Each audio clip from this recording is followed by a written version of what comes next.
Good evening, folks. Ken Hovind here in the crew at Dinosaur Adventureland in lovely Lenox, Alabama. It is September the 26th, 2025.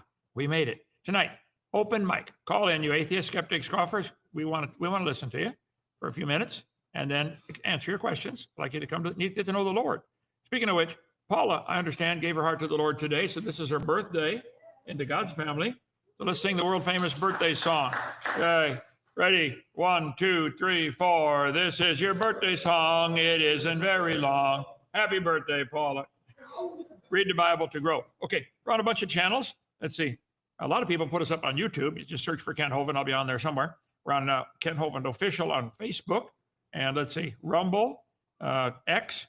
Our guys have our own app, kenhovind.tv. Instagram. Let's see, TikTok. Just go down one of them. Somebody will do something with it. Okay. September 26th. If you're going to be lonely over the holidays, come on, we'll be your family. Come to Dinosaur Adventureland. Come down for Columbus Day or for the Harvest Festival. We're not going to celebrate Halloween, bunch of witches and all that. But if you want to come down for that, for Veterans Day, for Thanksgiving, come join us. Remember that one Thanksgiving, was it 3 years ago, where one of the emus was not very friendly? And so we cooked him for Thanksgiving. Now the other three are real friendly. I forgot what it tastes like. Somebody asked me the other day, what's it taste like? Emu, I guess. I don't know. Okay. Special day. Come join us for Christmas. Okay. Well, all kinds of people come to visit Dinosaur Adventureland. Call 855-BIG-DINO if you want to, extension 4 if you want to schedule a debate. Extension 5 if you want to schedule a cabin to spend a night or two. If you want to help us to open for free, join our 777 Club. We ask if you can, give $1 a day. Take us on as your missionary, $31 a month. Okay. Call 855-BIG-DINO. It's extension 1, Bobby for the secretary, or go to drdino.com. There we go. 9.5 years now, brother, for free. It's been amazing. Gets real close to zero most of the time, but God just supplies right on time. Oh, awesome. Okay, let's see. Evolution is the dumbest and most dangerous religion in the world. Prove me wrong. Here's the stuff they teach. Time, space, and matter all began with the Big Bang. In a fraction of a second, the universe grew from smaller than a single atom to bigger than a galaxy. And it kept growing at a fantastic rate. It's still expanding today. This is the European Space Agency. Smaller than a dot, smaller than an atom. Time, space, and matter all began with the Big Bang. In a fraction of a second, the universe grew smaller than a single atom to bigger than a galaxy, and it kept growing. So you guys have to imagine, just imagine, time, space, and matter all squeezed in a dot, and energy all squeezed in a dot smaller than an atom. You guys can't comprehend what you ever stop and think about who taught you that anyway? Go smack them. Get your money back, okay? Matter moving faster than light and more energy being added from where? Where? Still being added, yeah. What was before the Big Bang?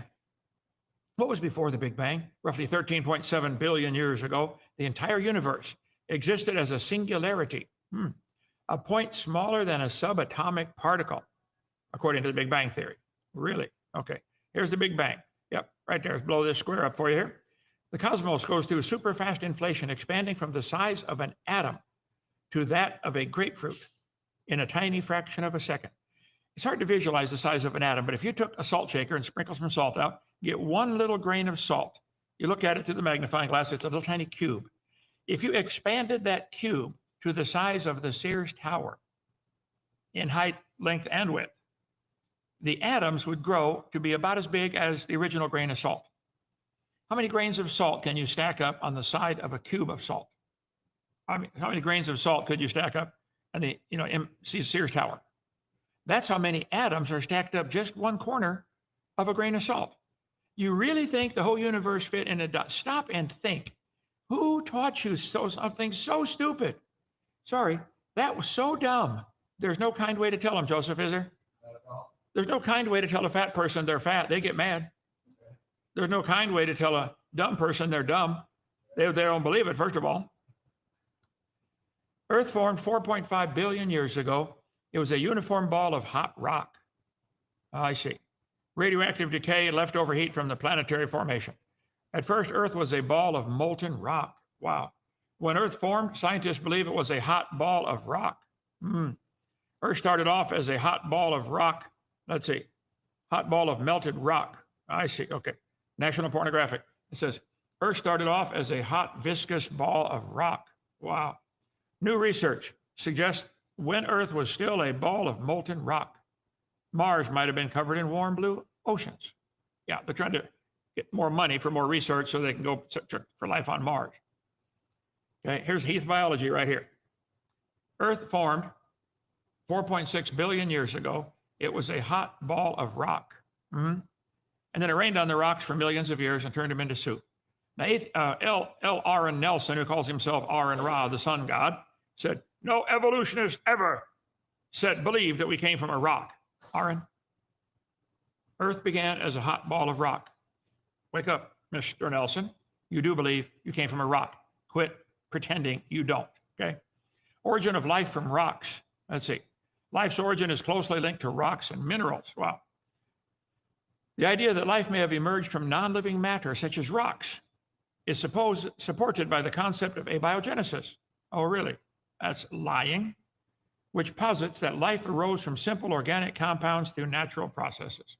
3.9 billion years ago, Earth cooled enough for water vapor to condense, and Earth was, for the first time, experiencing rainstorms and accumulated and made oceans. Okay.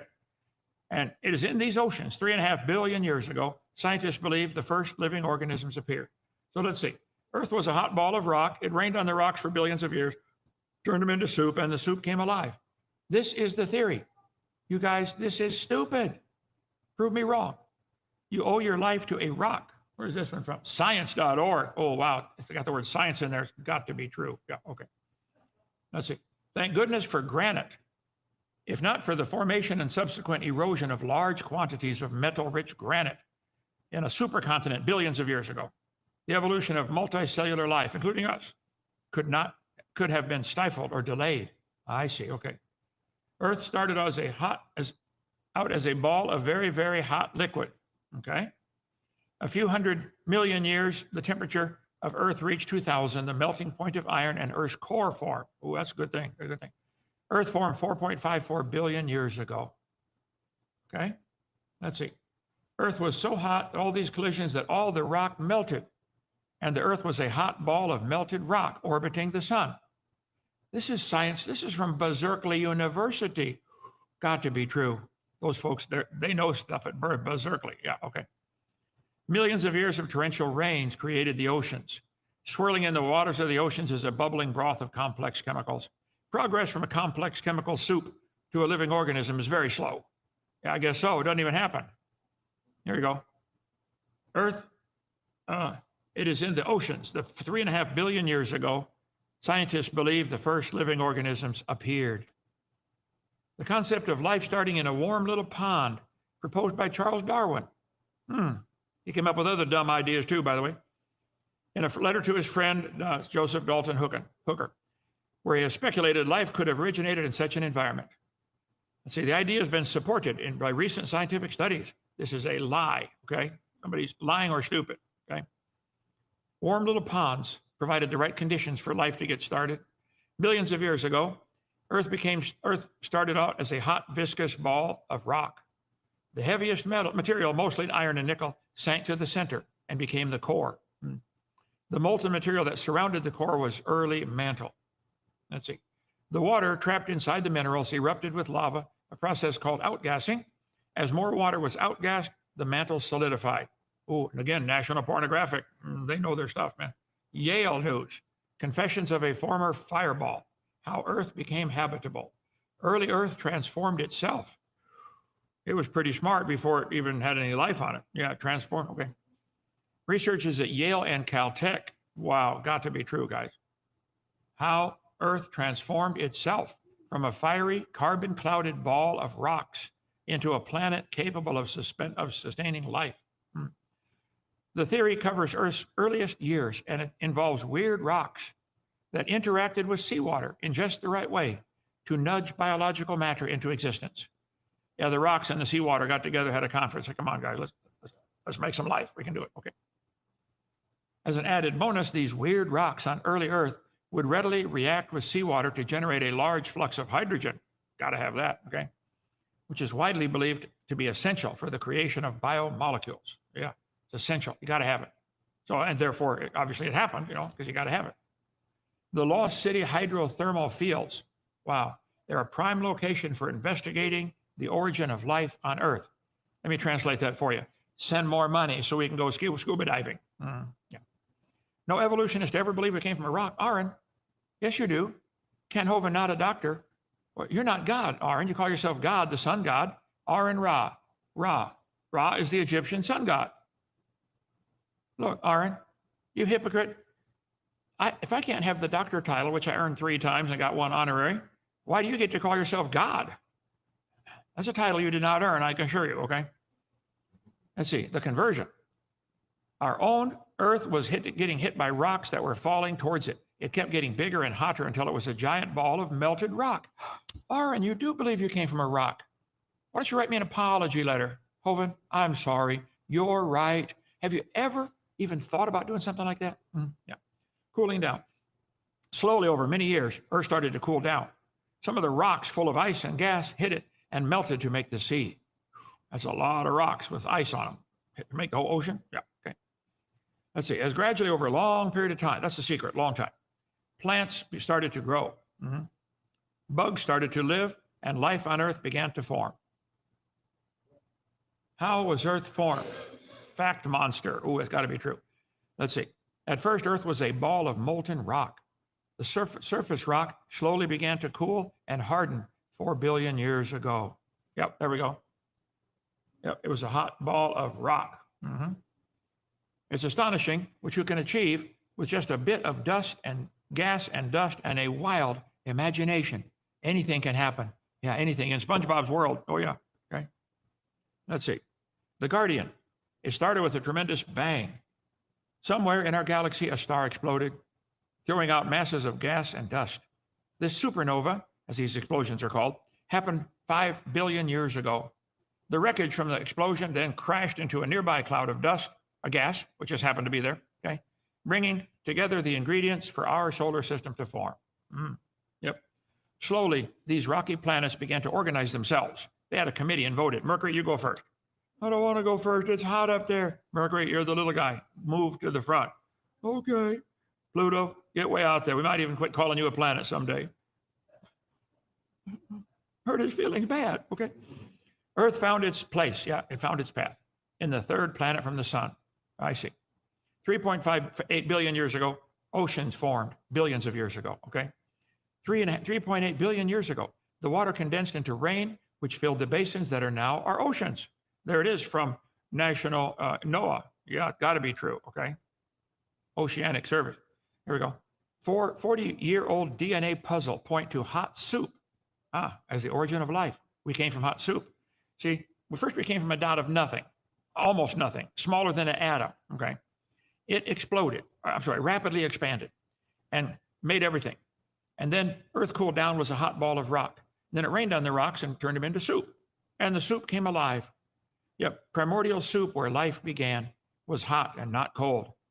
How many of you like your soup hot instead of cold? How many like cold soup? How many don't care? Okay, there you go. Okay. Primordial soup. There it is. Grandpa. Look at that.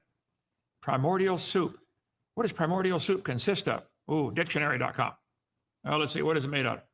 How does primordial soup come alive? Yep.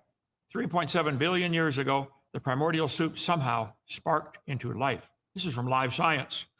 Got to be true. If it has the word science in there, got to be true. Yeah, okay.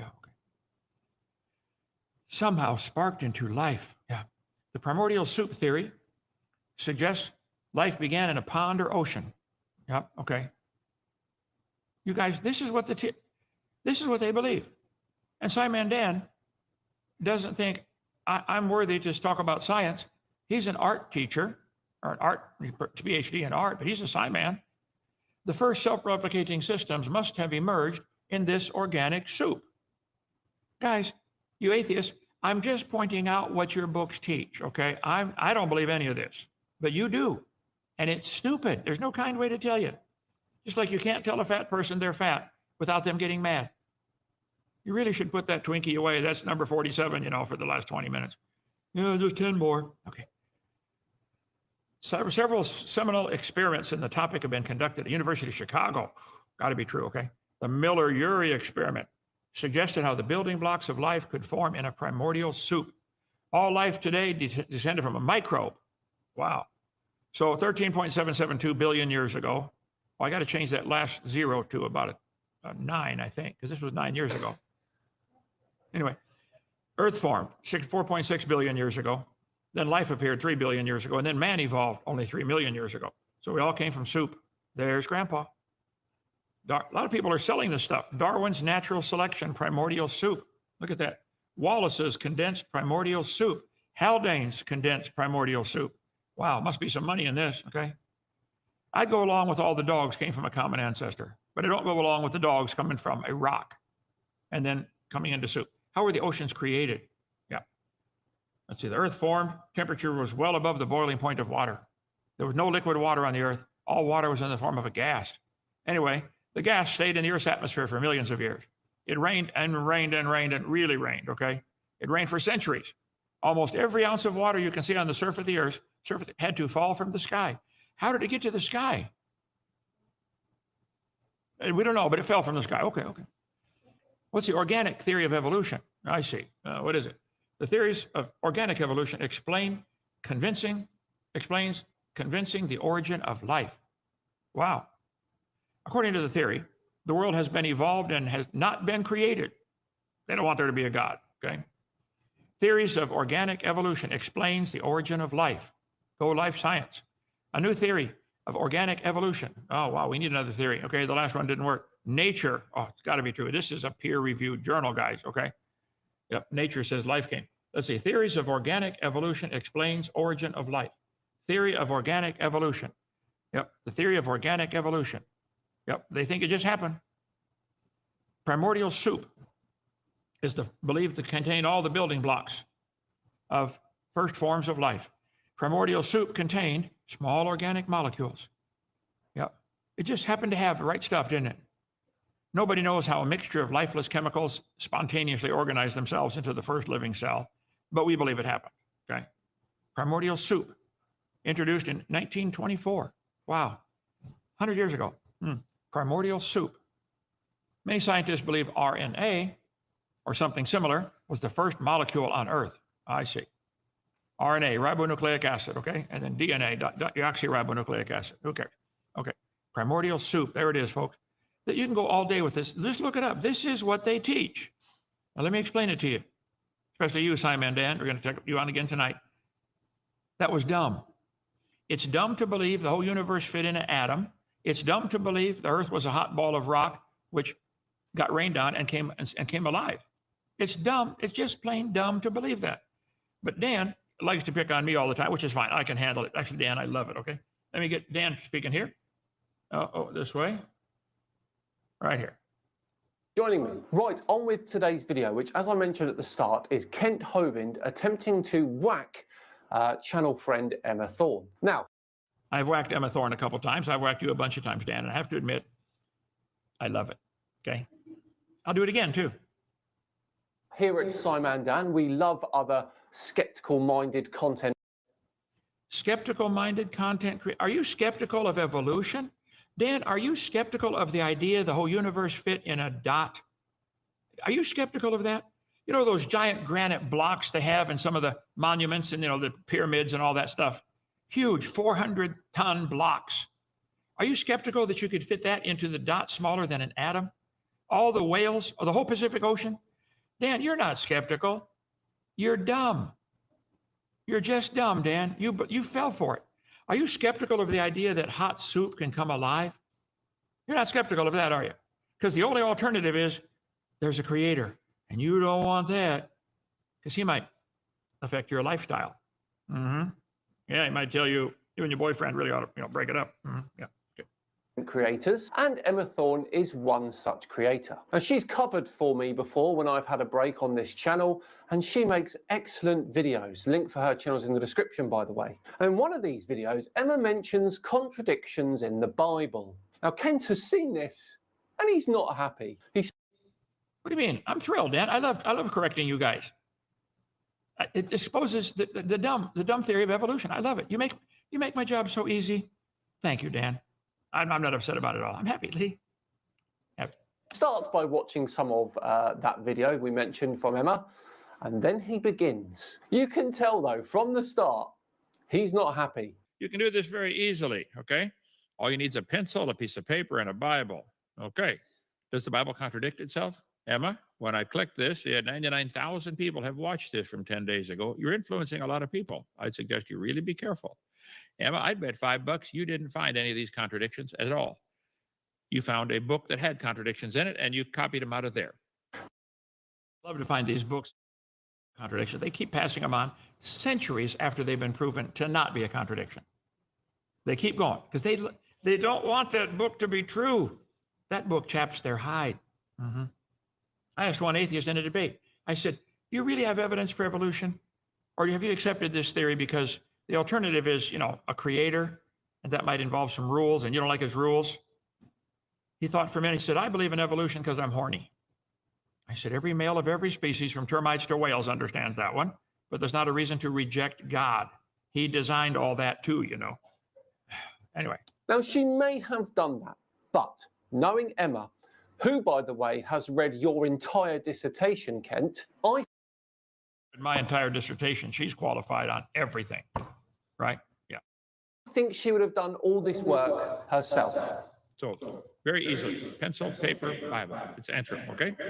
I'd bet that same $5, because that's all I've got, that you have never read the entire Bible one time. Let's look at the Bible that Emma was holding at the start of her video. Does that look like a Bible that's not been read? Like a Bible, somebody told her where to put notes, where to put sticky notes, so she could quickly turn to a page. I'd still bet the same $5, Dan. She hasn't read the whole thing. I don't think you have either. No, it doesn't. You're $10 down, my friend. Mm-hmm.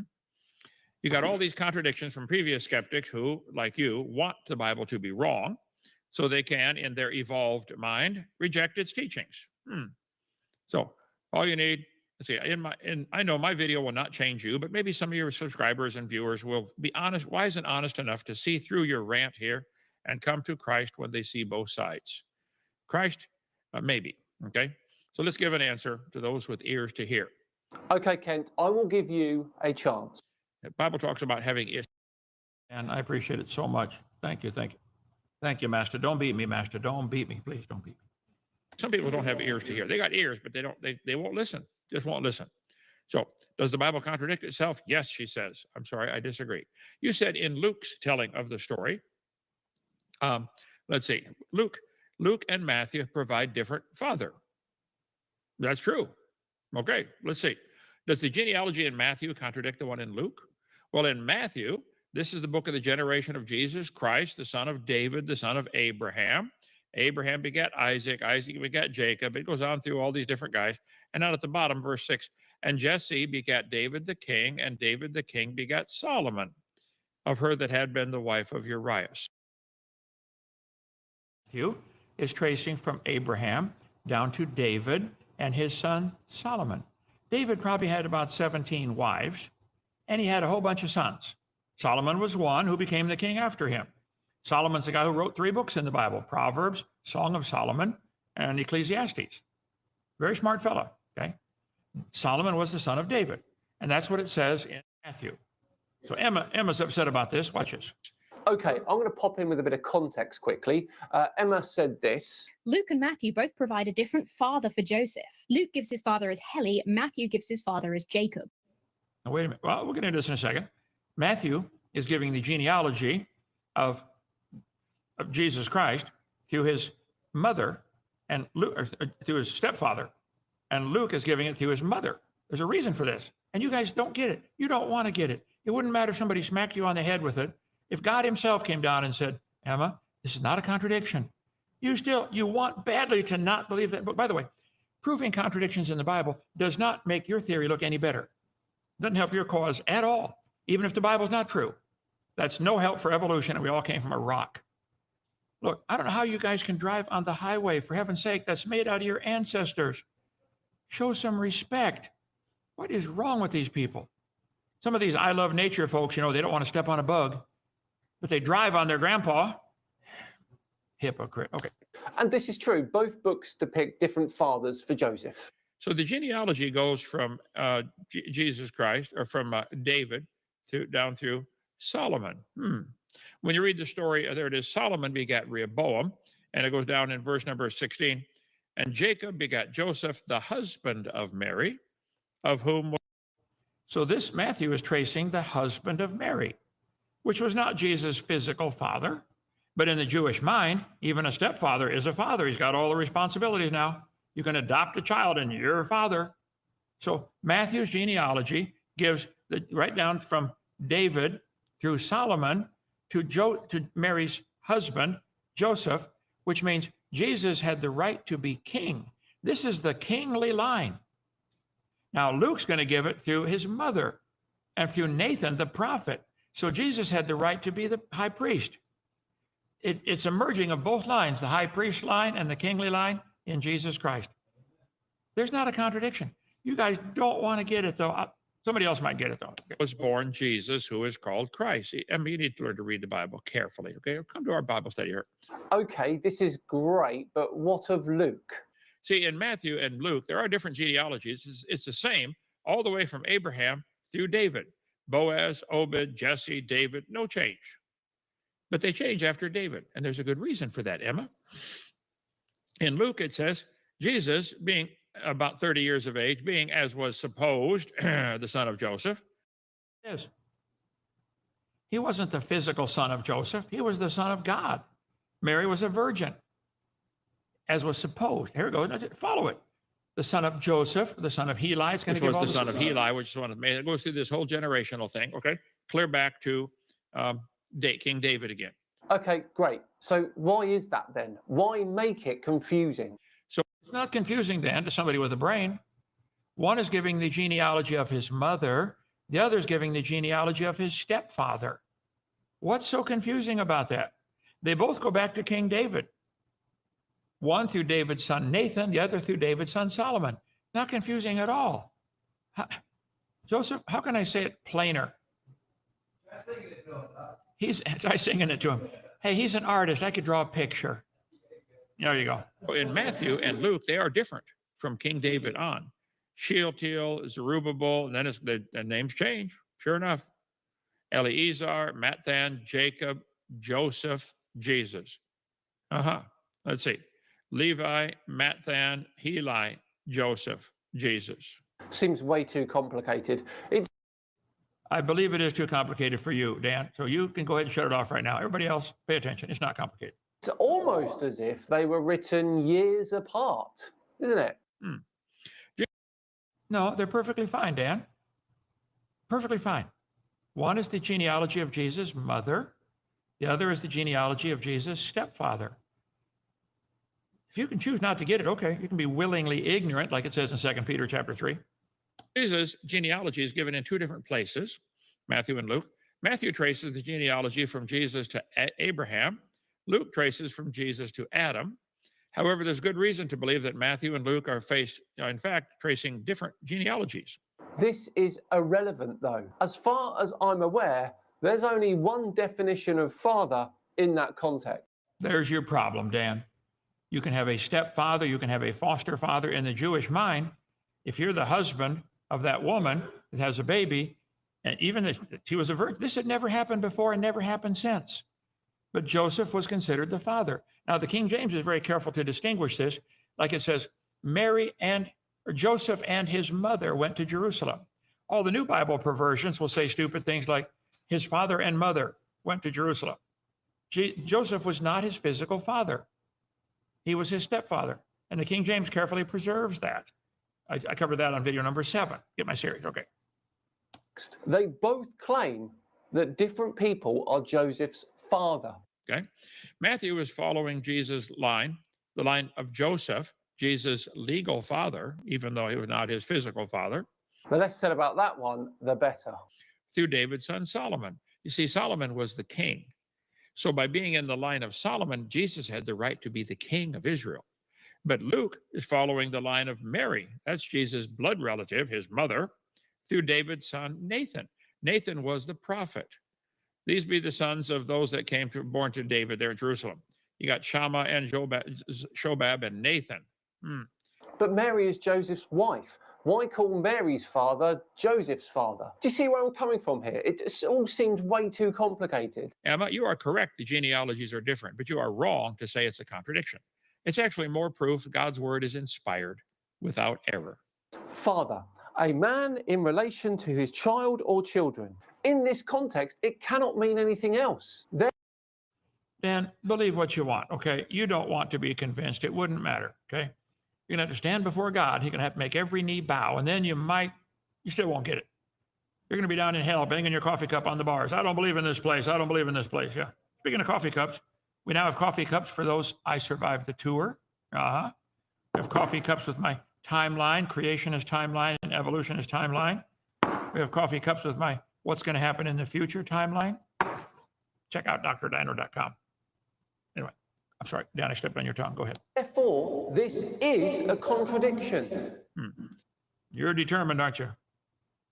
Then see, if you would apply your same tenacity to believing you came from a dot smaller than an atom and you came from a hot ball of rock, why don't you apply any thinking on those topics, Dan?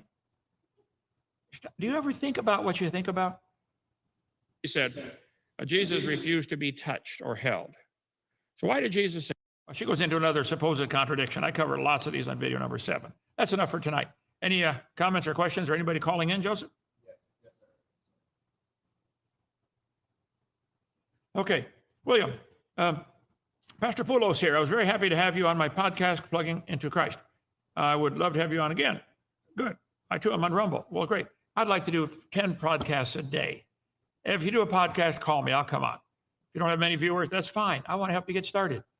I'll come on. Please call 855-BIG-DINO, extension 4. Book them with Joseph. Did one today at 3 o'clock. We did one yesterday. What was that one we did yesterday? You did one with Sergio Did one with Sergio. yesterday. Yeah. You did one with Francisco today. Yeah. For heaven's sake, I've been on the Ali G show. I'll go on anybody's show, okay? Months after the show, I was still thinking, I have just met the dumbest person in the world. He had me completely fooled. What a character. Anyway, go ahead, Joseph. When your wife asks if she looks fat in a dress, is it a sin to lie to her? Whew. It might be a survival moment here. Honey, does this dress make me look fat? Oh, honey, you were fat without the dress. Okay, go ahead. I love your work. I love God and all the work you've done for the world. And through him, Jesus Christ, would like to talk to you more about giants. I covered this, 2 days ago, Joseph, on my show. There's quite a few books available on giants. Go back just a couple days on all my channels from drdino.com. You'll see where I talk about the giants, everything I know about them. Let's see, hydrolysis fully debunks any chance of chemicals and amino acid creating life in the oceans. Basic Science 101. Yep. Several other things debunk it too, okay? It just doesn't happen. But they want so bad to figure out how life got started without a God. You're stuck, guys. Can't happen. Okay. Atheists told me humans are not set up for bipedal movement. I do pretty good on my two. How many of you do pretty good on 2 legs? That's the best evidence to support evolution? What, the poor guy can't walk or what? Okay, I think we're set up just fine. That's a really dumb argument, really dumb.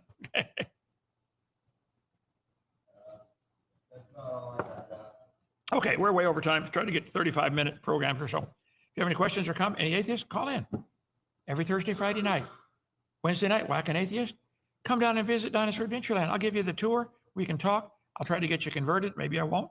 I'll let you come on my show and have a debate right here beside me. I've done a couple of them that way. Who did I have down here? I don't remember. Thomas came here. Grayson came here. Grayson, yeah.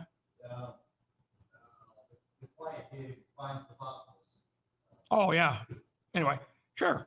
Anybody's welcome here. Come on down. Okay. Thank you, folks, for joining us. We've got several visitors. We'll give you all the tour tomorrow. If you want to help us build Noah's Ark, we're getting so close. We need some just plain old carpenters. You don't have to even be very good. Just pound a nail, point inside, in, hit it till it goes down. Okay. See you tomorrow. No, not tomorrow. Sunday for Proverbs chapter 26. This is Joseph. I've been working. I don't know how many slides, and I'm only up to verse 10. I go off on these rabbit trails. This is cool chapter, Proverbs 26. See you Sunday. Bye.